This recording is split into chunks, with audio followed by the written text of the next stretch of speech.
speaking of TNA, we're using a lot of speaking ofs today. I'm kind of stuck on a record there. With TNA, now, you don't really follow TNA that much, and I can't blame you. I don't either. I have tried to watch Impact many, many, many, many times, and I think I might have been able to get through 2 full episodes within that whole time period. Now, I've been watching wrestling since I was a little kid. I don't even remember when I started. I know it was way before WrestleMania 12, and I took that little bit of a break in between.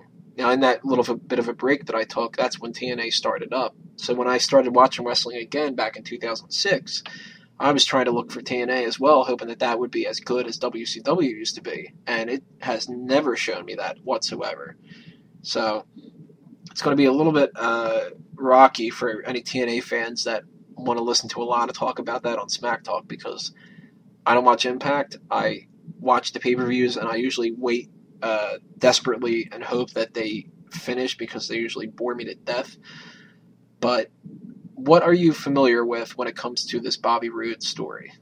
I had been following Bound for Glory series, not watching it, but at least reading the articles online and even visiting the Impact site, because it was a great concept. I know he was facing Kurt Angle, and like I said, great concept, great match that was coming. I think what kills them the most is the fact that they tape. If they didn't tape and all of a sudden Thursday, Kurt dropped the title, that would have been huge. But I think it's a way because people go online and say, I'm going to just read the spoilers instead of wasting 2 hours on TV time. And that's one thing I think hurts TNA to the max. They're not live and they tape 4 shows at a time. So if you miss it, it's, oh, well, I can read it later. Or I can I read advance. Yeah, I could not agree more with the taping aspect. I think that they should have stuck with going live, even though they were losing the battle against WWE for Monday night, and they were never going to win it in the first place. But I think that even if they went live on Thursday nights, which is when Impact is on, it would save them so much effort, because anybody who reads these spoilers, and even this right now, anybody who's not aware, James Storm beats Kurt Angle for the TNA World title, and then in an upcoming show, Bobby Roode turns heel and beats James Storm for the title. So now 2 world title matches are completely gone from reading spoilers, and then anybody who was interested in the feud with Kurt Angle and Bobby Roode, everything's turned on its side, and they have no reason to watch, because right now they already know that this is going to happen and that's going to happen, and then I'll just wait 3 weeks from now, because they did a double taping. I'll wait 3 weeks from now and then pick up where I've left off. Yeah, because those 2 title changes, they're completely unexpected and they're doing the right thing. But since they're taped, like you said, and like we've said several times, the surprise element's gone. And that is what made the Attitude Era and made the Monday Night Wars. It was the fact that you didn't know what was going to happen. And you were invested in it. And the fact that, like, if this Thursday would have live and then I went and watched him win, Kurt drop the title, I'd be like, oh my God, I can't believe that happened. And then the following week, watch that Roode picks up the title. It would just be like, what is going on?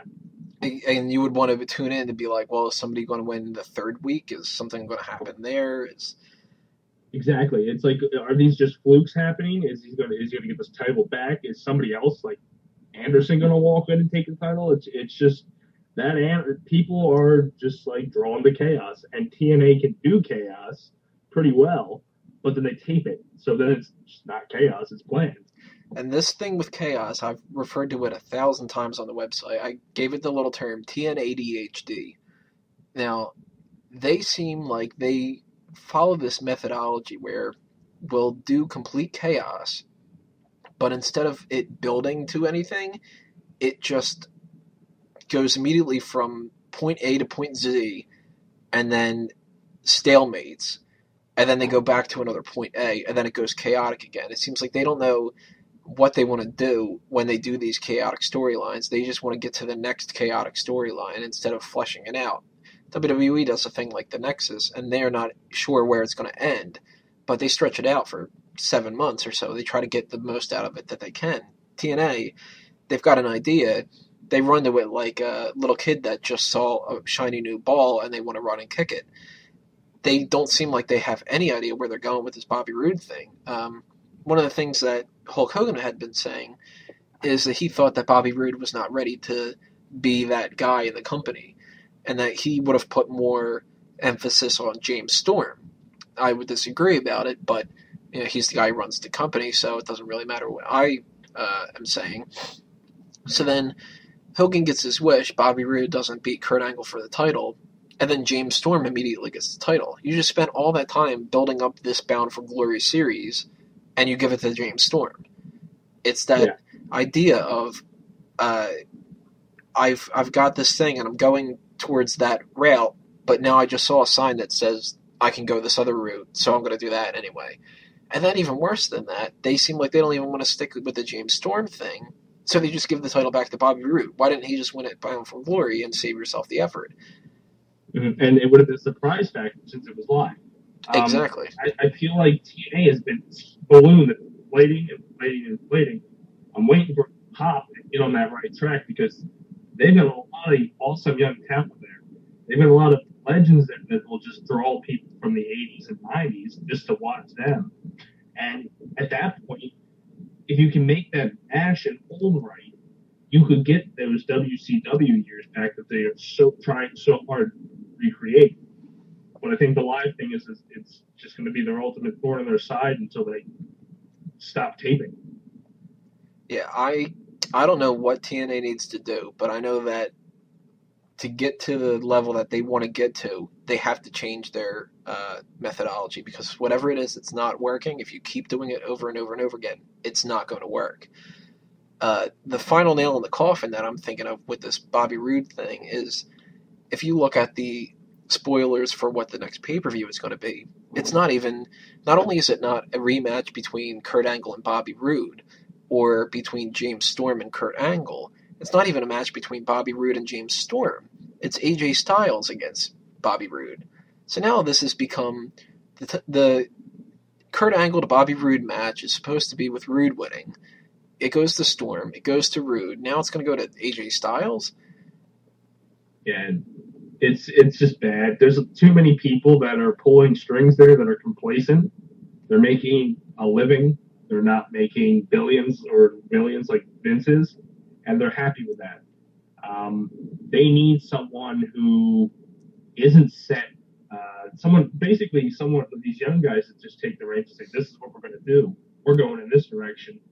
Get on board, or fall behind. We're going to travel. We're not going to stay in the senior citizen state down in Florida.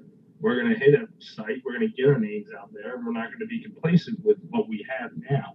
And I think that complacency is showing in their product.